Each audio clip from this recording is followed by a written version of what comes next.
अस्सलाम वालेकुम दोस्तों, कैसे हैं आप लोग। तमाम देख रहे हो सुनने वालों को खुशामदीद कहूँगा। 4 बज रहे हैं इस टाइम सुबह के और मैं आपको मार्केट की अपडेट देने के लिए मौजूद हूँ। आवाज़ मेरी बैठी हुई है, आपको मालूम पड़ रहा होगा, तबीयत ठीक नहीं, बट फिर भी अपना फ़र्ज़ निभाने के लिए मौजूद हूँ। तो आप लोग वीडियो को लाइक और कमेंट जो है ना एंड में लाजमी कर देना। और थोड़ी देर पहले मैंने एक लाइव भी की थी आपके साथ, उसमें आपको टेक्निकल एनालिसिस भी दिए थे, कुछ फंडामेंटल बातें भी हमने की थी, बट कुछ टेक्निकल रीजंस की वजह से वो वीडियो जो है ना वो सेफ़ नहीं हो पाई। तो इसीलिए मैं अब दोबारा आपको मार्केट की अपडेट दे रहा हूँ और फ्रेश एनालिसिस में दोबारा इस वीडियो के अंदर करूंगा।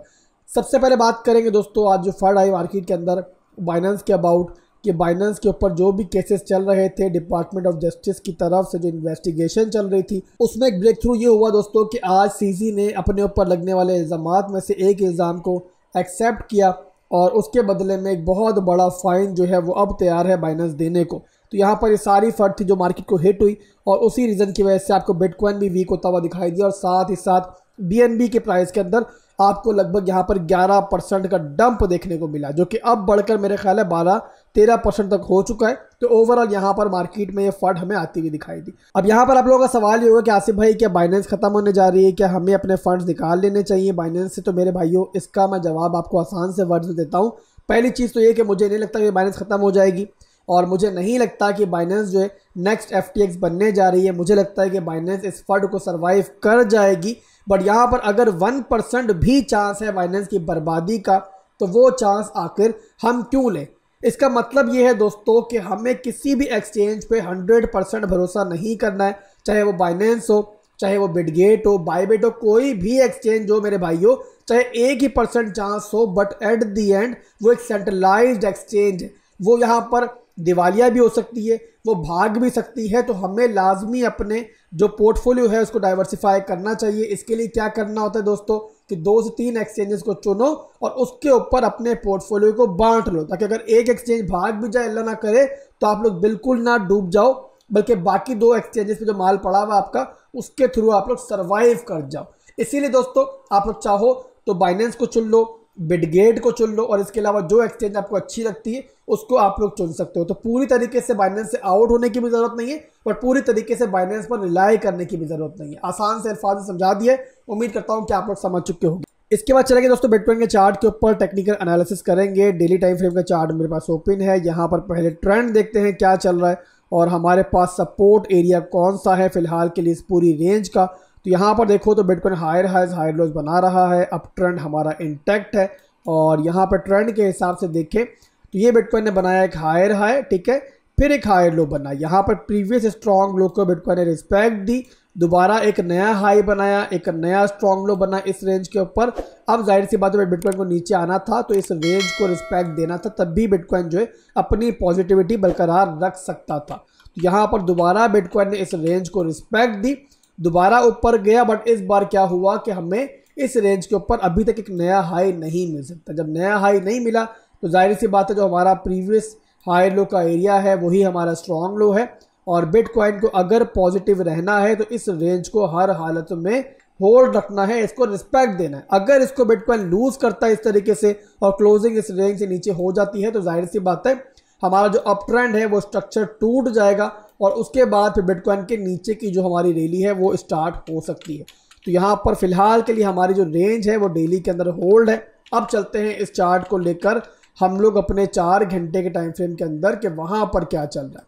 अब 4 घंटे के टाइम फ्रेम के अंदर दोस्तों आप लोग देखो तो बिटकॉइन जो है ना वो यहाँ पर अपने स्ट्रॉन्ग लो को रिटेस्ट करने के बाद से एक ट्रेंड लाइन को रिस्पेक्ट दे के ऊपर जा रहा था। यहाँ देखो पहली दफ़ा यहाँ पर रिस्पेक्ट दिए इसने और उसके बाद सेकेंड टाइम यहाँ पर रिस्पेक्ट दिए और थर्ड टाइम इसने यहाँ पर रिस्पेक्ट दिए। अब चौथी दफ़ा इस ट्रेंड लाइन को ये रिटेस्ट करने आया तो वहाँ पर इसने इसको लूज कर दिया और हमारी जो ट्रेंड लाइन सपोर्ट थी वो यहाँ पर अभी रिसेंटली ब्रेक हो गई है।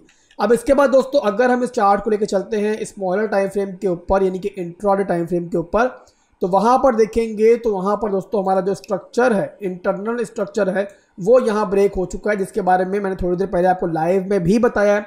तब बिटकॉइन यहाँ पर इस रेंज में ट्रेड कर रहा था, मैंने बताया था आपको कि स्ट्रक्चर जो है वो ब्रेक हो चुका है। तो बिटकॉइन जो है ना मुझे यहाँ पर वीक दिखाई दे रहा है। अब यहाँ पर दोस्तों देखो आप लोग इंटरनल स्ट्रक्चर कहाँ ब्रेक हुआ है, तो ये देखो तो बिटकॉइन यहाँ पर हायर हाई हायर लोज बना रहा था, ये बना इसका 1 घंटे के टाइम फ्रेम के अंदर हायर है, फिर एक हायर लो, फिर एक नया हाई मिला। जाहिर सी बात है प्रीवियस स्ट्रॉन्ग लो हमारा ये वाला एरिया है, यहाँ पर स्ट्रक्चर ब्रेक हुआ, बिटकॉइन ने हमारा जो स्ट्रक्चर था वो तोड़ा।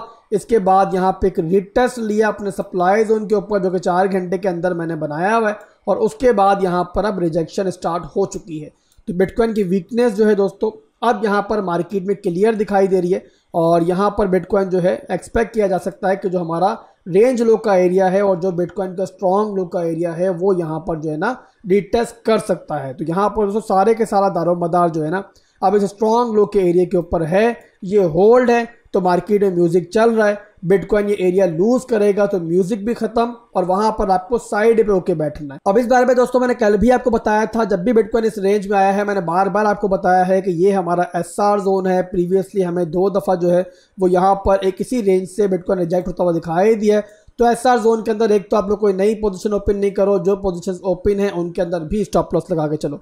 तो अगर तो मेरी बात आपने सुनी होगी तो यहाँ पर आप लोग इस टाइम ना खतरे में होगे ना पैनिक होगे, और साइड पे होके मार्केट का तमाशा देख रहे होंगे। मैंने काफ़ी दफ़ा बताया है कि डिमांड जोन पे हमें वहाँ पर स्ट्रक्चर ब्रेक देख के ट्रेड लेनी है, और सप्लाई जोन पे कंप्लीटली बाहर आ जाना है। इस रेंज को ट्रेड करने का यही तरीका है, इसके अलावा कोई तरीका नहीं है। और जहाँ पर हमारा ये रेंज लूज करेगा बिटकॉइन, तो वहाँ पर फिर हमें साइड पे होके बैठना है, क्योंकि मेरे भाइयों वीकली टाइम फ्रेम के ऊपर मैक्रो लेवल के ऊपर जो है हमें अभी तक जो है हमारा हायर लो का मूव नहीं मिला है। अगर माजी में देखोगे जब भी कोई स्ट्रॉन्ग एरिया टूटा है, बिटकॉइन ने तोड़ा है, तो रैली लेने के बाद जो है उससे यहाँ पर रिटेस्ट भी किया है। यहाँ देखो पंप करने के बाद बिटकॉइन ने रैली लेने के बाद रिटेस्ट किया अपने स्ट्रॉन्ग लेवल को, फिर पंप हुआ बिटकॉइन, अपने स्ट्रॉन्ग लो को तोड़ा था, उसको आके दोबारा रिटेस्ट किया। वैसे ही बिटकॉइन ने अब एक बहुत स्ट्रॉन्गेस्ट जोन को अपने स्पॉट ETF की जो अपडेट थी उसकी वजह से तोड़ा था, और अब यहाँ पर एक बहुत स्ट्रॉन्ग रैली लेकर बिटकॉइन 38,000 तक पंप कर गया। तो सूनर और लेटर दोस्तों जब भी वो हायर लो का मूव आएगा, जाहिर सी बात है हमें टॉप पे नहीं फंसना है, और हमें जो है ना अपनी ट्रेडिंग के अंदर खासतौर पर ख्याल रखना है कि हमारे रिस्क जो है वो प्रॉपरली मैनेज हो। ये बात याद रखो कि बिटकॉइन अगर आपको आने वाले दिनों के अंदर रिट्रेस करता हुआ दिखाई देता है, इवन यहाँ पे 33,000 32,000 पे भी चला जाए ना बिटकॉइन, तो वो मार्केट के लिए बुरा नहीं होगा, बल्कि मैक्रो लेवल्स के ऊपर वो एक हेल्दी रिट्रेसमेंट होगी, जहां पर आप लोगों ने बाइंग अपॉर्चुनिटी तलाश करनी है। और आप लोगों को वहां पैनिक करने की जरूरत नहीं है, बल्कि वहां पर आप लोगों को खुश होना चाहिए कि मार्केट आपको चांस दे रही है। बहरहाल दोस्तों जो भी इंशाल्लाह आने वाले वक्तों के अंदर, आने वाले दिनों के अंदर सिचुएशन बनेगी, मैं आपके साथ रहूँगा, आपको गाइड करता रहूँगा। बस आप लोगों ने क्या करना है दोस्तों कि मेरी वीडियो को लाइक और कमेंट वीडियो पर लाजमी करना है, फॉलो करते रहना है, और अपने भाई को दुआ में याद रखना है। अल्लाह हाफिज़।